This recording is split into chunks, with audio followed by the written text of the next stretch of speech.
Former Vice President Dick Cheney is known for keeping some secrets, but he is reportedly set to write a tell-all book.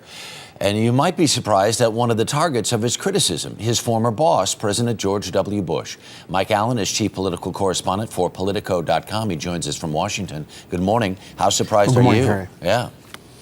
Well, not surprised, Harry. This reflects some tension that's been going on between President Bush, Vice President Cheney, that went back to the very first year of their term.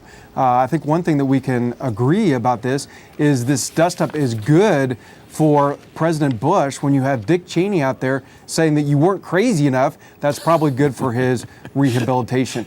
What we have is the vice president telling friends that toward the end of the 8 years that the president went soft, that he wasn't tough enough on their policies. And that's been the vice president's complaint since they got out, that the president hasn't been out there taking the bullets. Right. The quotation from the front page of the Post this morning says Bush was shackled by the public reaction and the criticism he took, which Cheney looks at as a moral failing.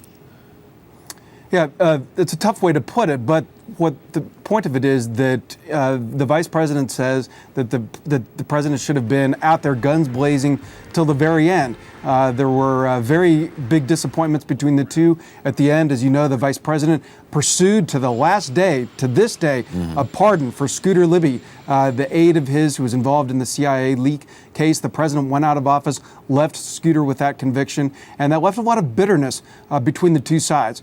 Over the months, the Cheney side has said that the president should be out there defending the policies as President Obama tries to change them. The Bush side says, why is the vice president out there picking fights we're never going to win? Is this really about the Scooter Libby thing? Because it becomes clear in everything that has been written that as the president said it unequivocally, I'm not going to pardon the guy.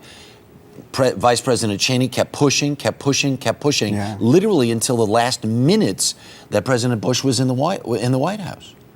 No, Harry, I think that's a great point because it got personal, and the vice president did take this as a diss. He did think that a wrong was left, and that's why they've sort of gone their separate ways. They talk on the phone occasionally, but the vice president is working on this book with his daughter, Liz Cheney. They've been going back through the archives, and can you imagine the amazing records that Vice President Cheney has, having been a White House chief of staff? As you know, they see everything. Defense secretary during war, a congressman. So he has a lot to pull out. He says that it's for history, that he's going to be blunt. All right. Mike Allen, thanks so much for your insight this morning. Do appreciate it.